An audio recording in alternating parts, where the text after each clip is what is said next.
Here question is the Cartesian form of a complex number z and z is equal to it is 4 into cos 300 degree plus I sin 300 degree. आता Cartesian form of z काय? It is z is equal to x plus y I. हा झाला तुमचा Cartesian form. पण आता इथे तुम्हाला दिलेले polar form z is equal to r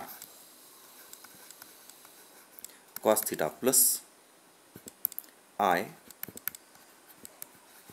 sin theta.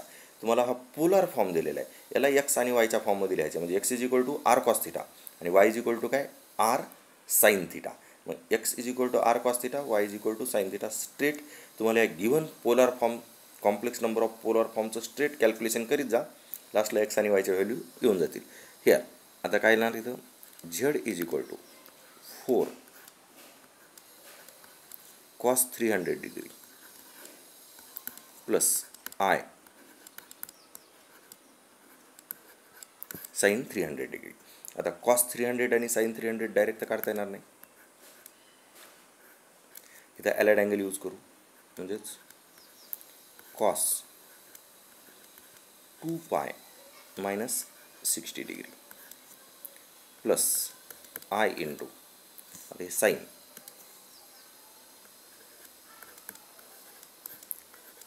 2 पाय minus 60 degree. काय केले ही 300 डिग्रीलाच 360 minus 60 देन 4 इंटू आता हेअर कॉस केअरफुली पहा cos 2 pi minus theta it is cos theta. Formula काय cos 2 pi minus theta plus आता हे I आणि sine 2 pi minus theta काय मायनस साइन थिटा. मग इथं सरळ मायनस लिहू it is minus i into sine 60 degree. आता ॲक्यूट अँगलच्या व्हॅल्यू तर माहीतच आहेत 4 into cos 60 degree it is 1/2 minus i into sine 60 degree under root 3/2. Okay आता याचं कॅल्क्युलेशन 4 मल्टिप्लाय केल्याच्यानंतर काय होणार 2 मायनस 2 अंडर रूट 3 आय.